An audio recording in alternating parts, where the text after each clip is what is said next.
And new photos from Jeffrey Epstein's estate released by Democrats on the House Oversight Committee.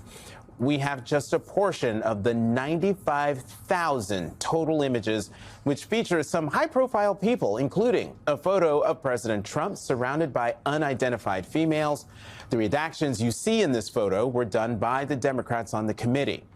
Others featured in the images include former President Bill Clinton, former Trump chief strategist Steve Bannon, Microsoft founder Bill Gates, film director Woody Allen, former Treasury Secretary Larry Summers, and former Israeli Prime Minister Ehud Barak. All of these men have denied any wrongdoing. And to be clear, none of these photos is evidence of any wrongdoing, and we do not know when they were taken or know the context around the events and people they depict. The White House has responded to the images, accusing House Democrats of, quote, selectively releasing cherry-picked photos with random redactions to try and create a false narrative.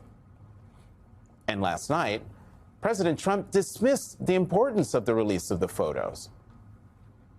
Well, I haven't seen it, but I mean, everybody knew this man. He was all over Palm Beach. He has photos with everybody. I mean, almost there are hundreds and hundreds of people that have photos with him. So that's no big deal. I know nothing about it. I know nothing about it. Joining us now, another Democrat on the House Oversight Committee, Congressman James Walkinshaw of Virginia. Congressman, welcome back to the weekend. Let me just get your reaction to President Trump saying that these photos are no big deal, especially that last line, I know nothing about it. Well, look, this is the same President Trump who fought tooth and nail to avoid the legislation passing to release the files. We got to figure out why that is. He had a 15-year relationship with Jeffrey Epstein. Each time we get more information from the estate, that relationship appears to be deeper and deeper. And that's why we need him to release the files. There's a deadline on Friday, legal deadline on Friday to release the files. He could decide today, Saturday, to release the files. Why hasn't he? When you say Friday, you're talking about Friday coming up next week. That's or right. Friday meeting yesterday? Friday coming up next week is the legal deadline to release the files. There it is on the calendar. Right. I want to hear from the ranking member on House Oversight. He was on our colleague Chris Hayes' show last night talking about what he has seen and what you guys have seen in 25,000 of these photos. Let's take a look. Are you saying there is documentation of these abuses? That, like, in the photos, there is documentary evidence of some of the things that Jeffrey Epstein and Ghislaine Maxwell are accused of or convicted of doing? Of the 25,000 photos that we have seen, there are hundreds and hundreds of photos of women, of which some of those are very disturbing, and of which some of those are horrific in nature and certainly sexual in nature. My assumption is that you guys are going to continue to release these because these are separate from the Epstein files. This is from the Epstein estate. What more can you tell us about what's in these photos? Some of the photos have been described to me, and as the ranking member said, they're deeply disturbing. In what way? They depict some of the acts that we know Jeffrey Epstein and Ghislaine Maxwell are guilty of. We're being very, very careful to not release anything that could even tangentially reveal a victim or a survivor, but there's a lot of disturbing information and imagery in the photos. Are the men that we have a list of some of the powerful men in these new photos, President Trump, Clinton, Woody Allen, Steve Bannon, Bill Gates, Alan Dershowitz, are any of those folks doing the sexual acts, or is it just Epstein doing those? I can't speak to that at this point. I think as we release more of the photos over the next several weeks, we'll have more information about that in terms of who's directly in the photos. And Congressman, right now, what we're seeing is obviously stills of videos and largely photography, and that's because the original subpoena that was submitted was just for those kinds of materials. Garcia also told reporters that Democrats had requested additional subpoenas to garner more information from the estate that would include emails. Do you know if Republicans are open to amending that subpoena in order to continue the rolling information? I think that's a conversation we're going to have with the Republicans this upcoming week. I'm certainly hopeful that they will. I suspect they might cite the pending release of the broader files on Friday to say, let's let that play out and then decide what more we need from there. But Democrats' perspective, we want full and open transparency, with the exception of protecting the victims and survivors. But everything else should be on the table and out in the open for the public. That's what we're going to keep fighting for. Have you received any update from the Justice Department, a sort of status check on where they are? We have not. We have not. And, you know, I'm fearful that they will cite the investigations that they've Democrats, opened into several Democrats to avoid releasing some of the information. I'll also note, though, that the subpoena that the Department of Justice is under, a subpoena from the Oversight Committee, doesn't have the same exceptions that the legislation that passed did. Right. Now, the Department of Justice and the Trump administration have, in my view, not been in compliance with that subpoena, but the legal force of that subpoena is in effect no matter what happens next Friday. You know, Congressman Massey says it's a crime if DOJ doesn't do this. You agree with that? Absolutely. Crystal clear. That's not in dispute. It's a crime. So then what recourse? What recourse do you have? Well, you know, Congress could hold the Department of Justice or Attorney General Bondi in contempt. It's a constitutional question about, you know, Congress's legal ability to enforce subpoenas, but it has the power of law. And I think everything else with this administration, if there is an accountability now, there will be accountability in the future for folks who violate the law. What about the accusation from the White House and Republicans that y'all and the Democrats in the House Oversight Committee are, quote unquote, cherry picking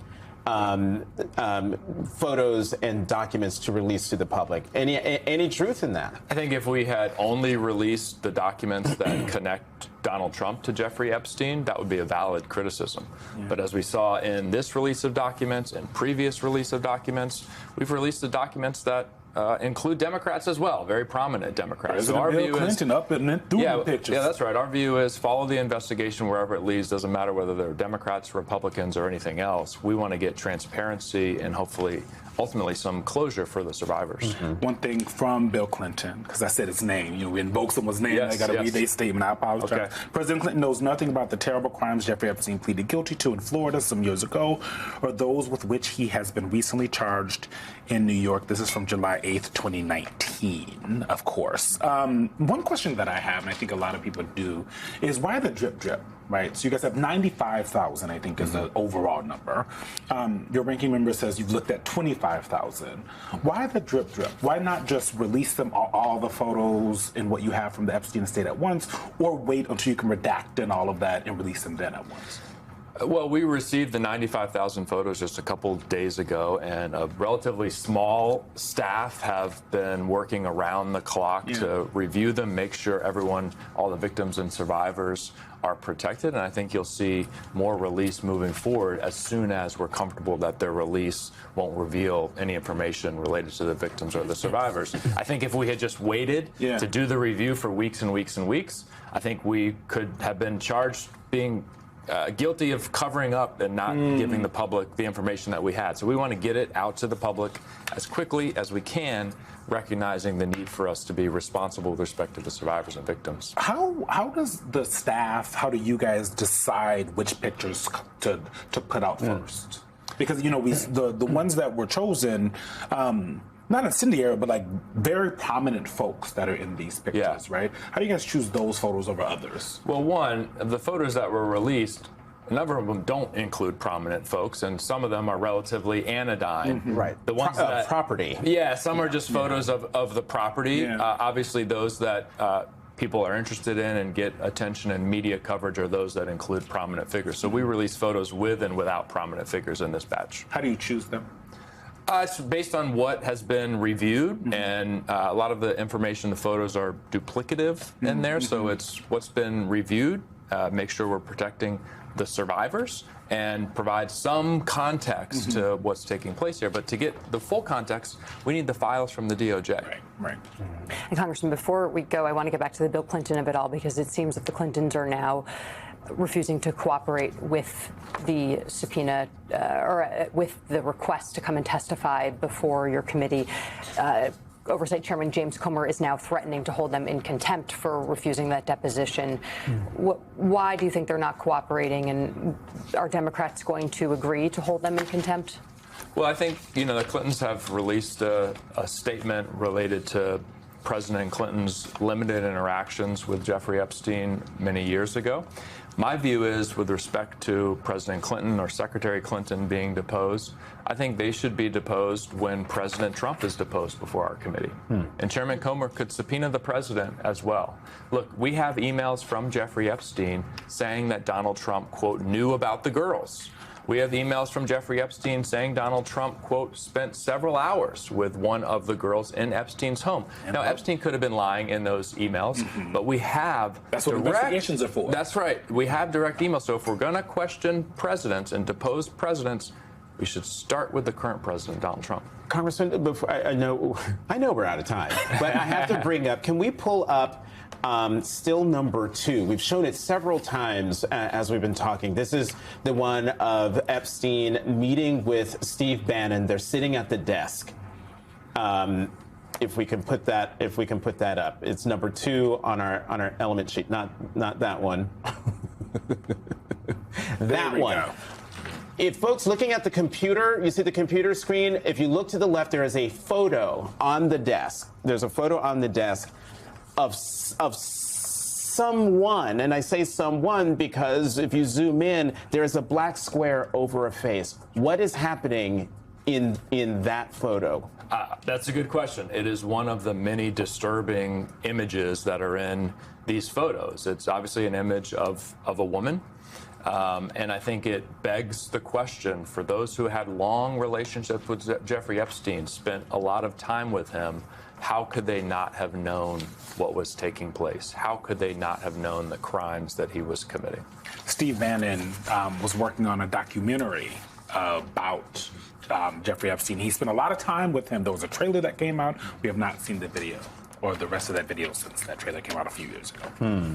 Congressman James Walkinshaw, we'll probably have to have you on the next State of the Dump, but thank you so much for kicking off this weekend with us.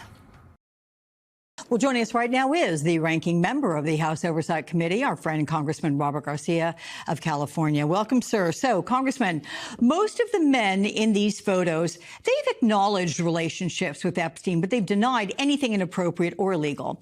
And let's note, they don't offer any evidence of wrongdoing. But what questions do these photos raise? And what's really important, like you said, and it was said just earlier, what the photos really represent, and there's about 95,000 of them, is the questions that we all have around Jeffrey Epstein, his powerful friends, who were around him, when they were around him, Ghislaine Maxwell, and what happened at these properties. We received 95,000 photos, and a lot of these photos were sent to us by the estate with really no context, Alex. I mean, they could have been photos that he collected, that Epstein collected himself, that he took himself, that were sent to him, but they were in his possession and on his computers and in other spaces. It's our job as oversight Democrats for transparency to put what we collect out to the public. We're going to continue to put photos that we receive from the estate, documents and emails like we did a few weeks ago that we received from the estate to the American people, so that they can make judgments on their own and so that we can advance our own investigation. But what is clear is that Donald Trump from day one has been trying to hide the Epstein files and the release from the Department of Justice. And so when the White House says that Democrats are selectively putting out photos or information, our response is easy. Then release all the files. And to be clear, we've put out photos with people from all political parties, whether that was President Clinton, whether it was Bill Gates, whether that's been other folks like Larry Summers. We don't care what party people are in. We could care less if you're a Republican or a Democrat, how powerful you are, your position. What we want is justice for the survivors. And so the president needs to understand that if he wants to actually help the survivors and bring justice and accountability, he is the only person in the entire country that has the power right now to release the files, shed light on what actually happened, and at the end of the day, get justice for all of these women who had horrible things happen to them, many of them, which, of course, were children at the time. 95,000 photos. Has the committee seen all of them? I mean, is that even possible in the time since they've been released? And do you worry or believe that there could be some that depict criminal activity? There was a description there we heard earlier about those who've seen them, and there's a level of nudity and other things that may have involved Ghislaine Maxwell and Jeffrey Epstein. Criminal involvement, do you think? What I'll say is, one, we've reviewed about 25,000 of the 95,000 photos. You can imagine it is quite a process. We're also in the process of redactions and really just guided by protecting the women and the survivors. And yes, some of these pictures are very disturbing, and they do depict women. As far as how we are able to present that to the public, we are actually having discussions, of course, and continue to with the survivors and others. We want to make sure that we respect them, their privacy, most importantly, and that we uplift them and what they want, which is the president to release all of the files. But make no mistake about it, Jeffrey Epstein was a sick man. Ghislaine Maxwell was a monster. These are two people that trafficked, raped, and harmed children and women. It is clear what they have done, and we're going to continue to release photos, hopefully additional photos this week and in the weeks ahead. In terms of getting it all out there, I imagine you're trying to find the exact right spot where you protect those that should be protected, but yet get everything out there. Do you have a time frame under which you're working, ideally? We expect that over the course of the next week that we'll be able to release additional photos. We want to release as many as possible, as long as we protect the survivors. But it'll take a few weeks to do the redactions the right way and to protect people in the appropriate way. In addition, we have more than just these photos. As you're aware, we have numerous bank records from JP Morgan as well as from Deutsche Bank, who were involved in Jeffrey Epstein's financial dealings. We have an additional subpoena that we've requested to the Republicans with 20 additional banks that we want records from. And so people ask us where we're at in this investigation. The truth is that we're just getting started. We're just getting started. It is a complex web, clearly, of possible money laundering, sex trafficking, financial crimes. There may have been money moved around from foreign governments. There's all sorts of both theories as well as evidence that is pointing in some disturbing directions. But to be clear, again, the president has the power right now to release the files and actually bring truth to what actually happened. This week, as you know, a federal judge in New York said that the secret grand jury transcripts from Epstein's 2019 sex trafficking case can be made public. And that joins two other judges who granted the DOJ's request to unseal material from Epstein investigations. Are you confident the DOJ will release the material fairly and fully without shielding influential figures who may appear in these documents? I mean, first of all, when will that be released? The truth is that I wish I had the confidence that Donald Trump's DOJ was going to do the right thing or be honest with the American public. But when you spend so much of your presidency at the start, like he just did, trying to stop the release, and Pam Bondi saying essentially that it was over, and the president saying there was nothing there, bringing members of Congress to the Situation Room to dissuade them from voting on this bill that is actually releasing the files, as we know, as our subpoena did as well. That's very concerning. Clearly, they were trying to cover this up. And so now to somehow expect that they're going to do exactly the right thing when this administration has a clear history of breaking the Constitution, of lying, of not being honest with the American public, I think we've got to be very cautious and careful as we go into next week about what information we actually end up receiving and what we end up receiving. It may be a fraction of what's actually in the full files that we receive. Maybe already public records that the public has already seen. We just don't know. And so I think we're going to have to take it day by day, but you can assure the public, and I've told them as well, we're going to get to the truth. That is our goal. So there's also the DOJ with just 6 days now to cough up the complete files under the Epstein Files Transparency Act. That was signed by President Trump. And, you know, you've accused the White House of a cover-up, and you've just said whether it will all fully be released remains in question. You demand the DOJ release all Epstein files immediately. In that regard, for this particular case, if you will, do you expect that will happen by Friday? You know, I'd love to say that I expect it to happen, but I'm not confident that it will.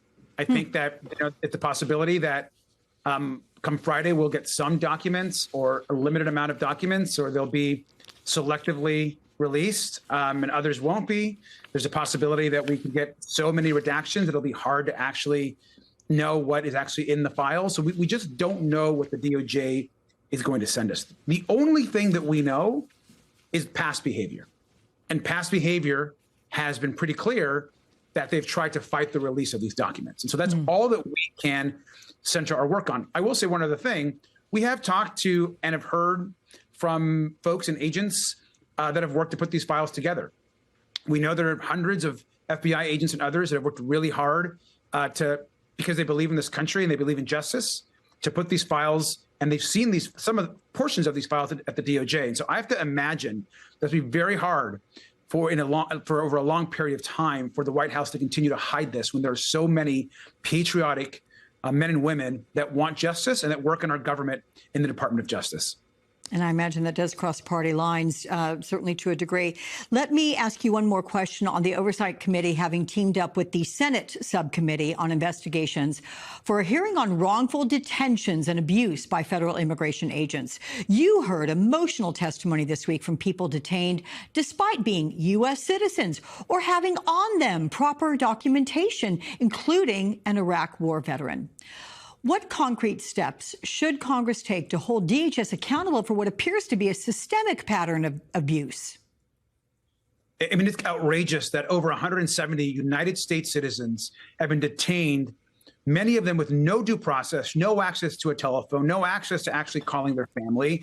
One Iraq veteran that we talked to last week, detained for 3 days without being able to contact their family or access to a lawyer, and then released with no conviction, with no explanation as to what he did wrong.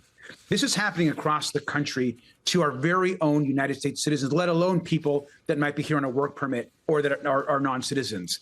And so what the U.S. Congress has to do right now is accountability and investigation in DHS and what Kristi Noem is doing. Kristi Noem should resign. She is unfit to be the Secretary of DHS. But in addition to that, we've got to investigate. We're collecting information. We're interviewing people so that we collect our own database. We've created a national database of possible abuse by ICE.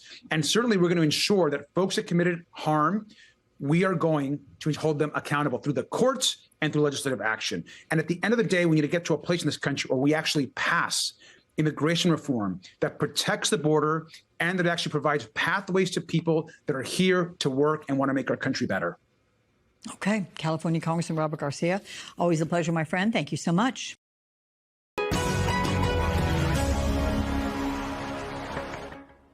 The journey toward becoming a naturalized American citizen is different for everyone. For me, the path I took to become an American citizen was long, circuitous, and not especially intentional. It was 18 years, 9 months, and 17 days from the day I entered the United States until the day I was sworn in as a citizen. And it happened in 3 steps. The first step, as it is for most naturalized citizens, was to arrive in the United States. My arrival was only unique in its timing, which by total coincidence was on September 13th, 2001. While I had visited the United States several times, that was the day I arrived here to stay and to work. I crossed the Canada-U.S. border on my 650cc Honda motorcycle because in the days after the 9/11 attacks, there were no planes flying and no cars available to rent. I crossed the George Washington Bridge into New York City, with smoke still rising from lower Manhattan in the distance, into a city that was reeling, a city that would become my home. The second step toward my citizenship was actually applying to become a citizen and getting approved in 2015. I'd never seriously thought about citizenship until about 3 years prior to that.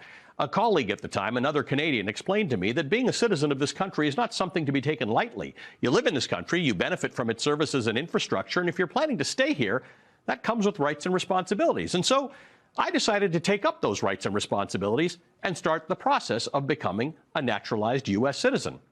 The third step, after quite a bit of vetting and tests, was my own naturalization ceremony, the day that all those rights and responsibilities truly came to the forefront of my mind. I went through the metal detectors into a beautiful ornate court chamber in lower Manhattan, where my oath of citizenship was to be administered. I saw the other people, all from different nations and cultures, all there for the same reason. I watched as they filtered in and took their seats, and with nothing else to do because you can't take your phone into a courthouse, I started to think about their stories. Maybe the citizenship certificate they were about to get was their golden ticket. Maybe that man I was looking at was a refugee from a war-torn homeland he would never see again. Maybe that woman across the courtroom spent years slogging through the immigration bureaucracy to finally be with the spouse she loved. Seeing how special this moment was for all these other people, made me realize how special it was for me. But once I swore my oath of citizenship, other than being able to vote and being eligible for jury duty, my day-to-day life was not greatly transformed. But for many people in the immigration system, that ceremony, that oath of citizenship, is the final step to starting a brand new life as an American citizen. And that citizenship ceremony is not just a celebration, it's a legal requirement for citizenship. And now some immigrants who have worked for months and years to be approved for citizenship are being turned away at their naturalization ceremonies. According to Time, lawyers for legal aid groups and individuals seeking citizenship have reported across the country that their naturalization interviews and oath ceremonies have been canceled, some at the last moment as they waited in line.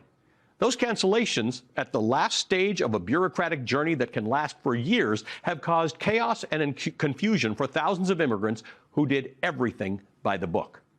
This wave of cancellation stems from President Trump's new restrictions on legal immigration in response to an Afghan refugee being charged with the shooting of 2 National Guard members in Washington, D.C.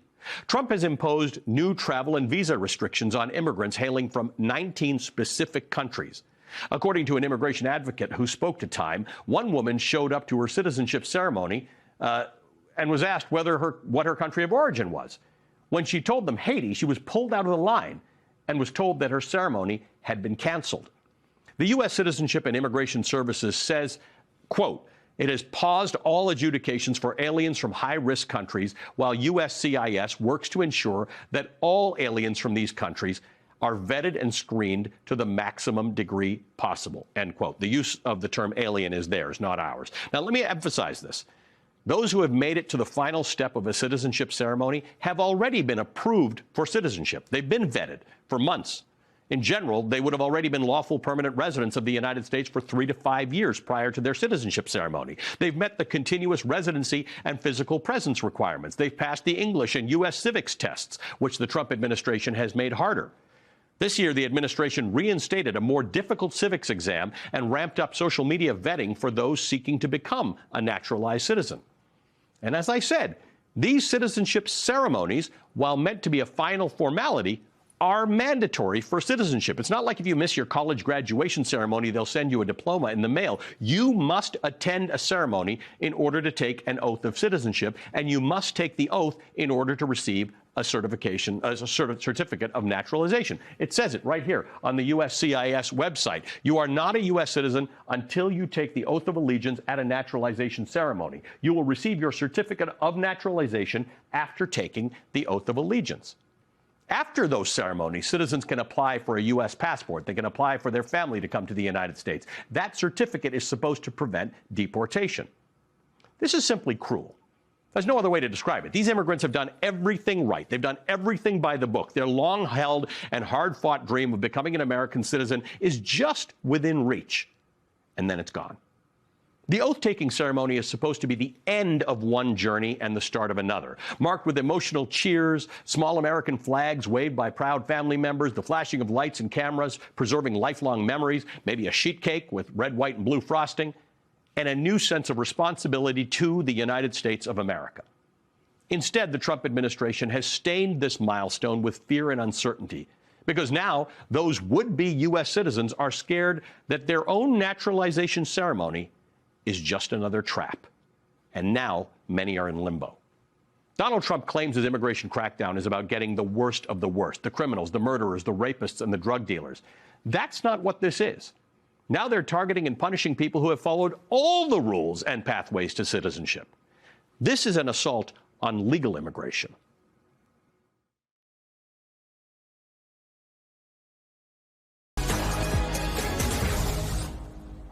Your president spent yet another week describing affordability as a hoax.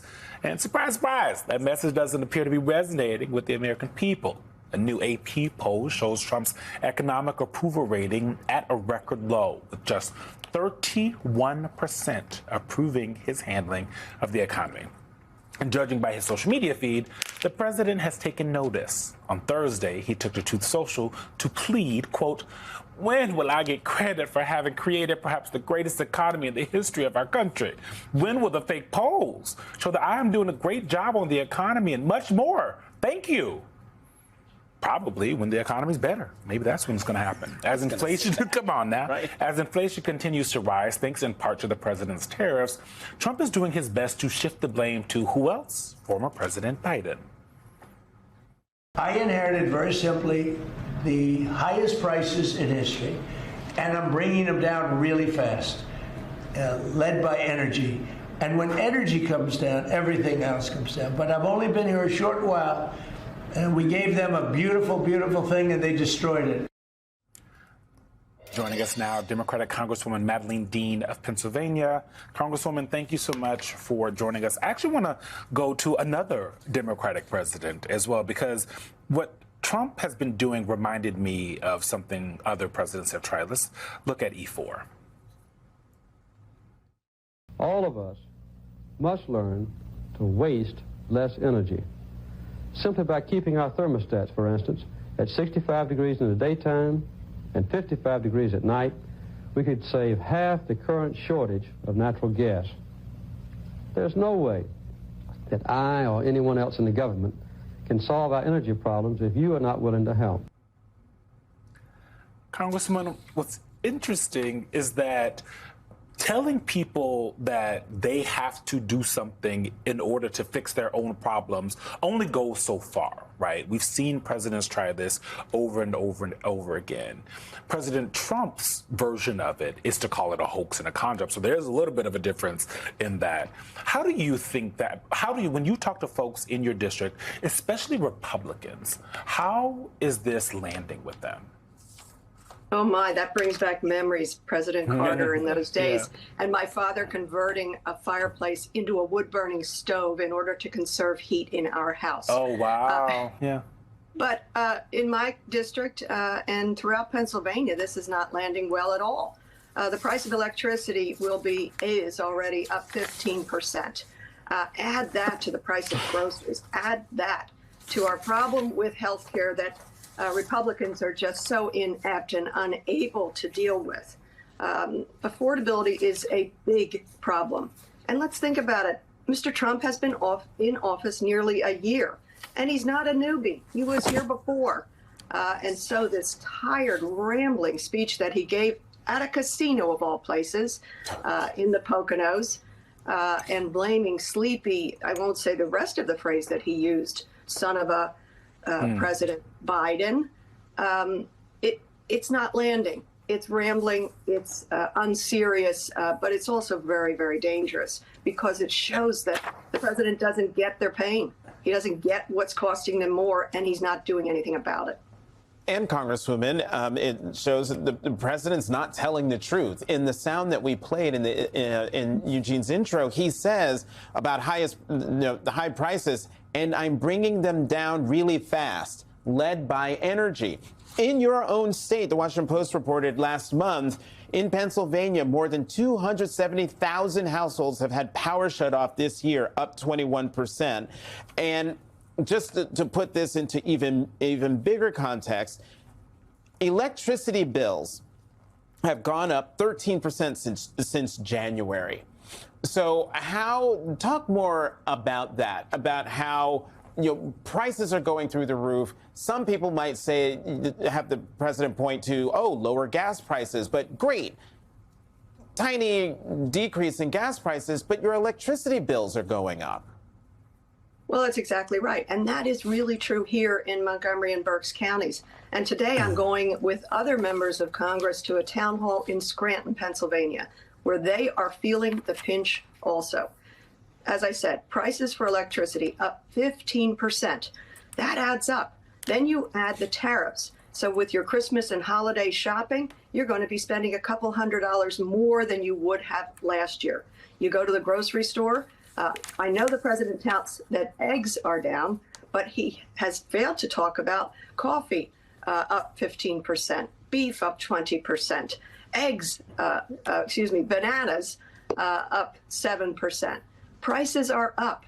And then we're also going to be talking about, of course, affordability of health care, because that is uppermost on folks' mind. So between utility bills, groceries, health care, affordability is a real problem. And you see that this tour looks like it's going to be curtailed because it didn't go very well in the Poconos. The president rambled.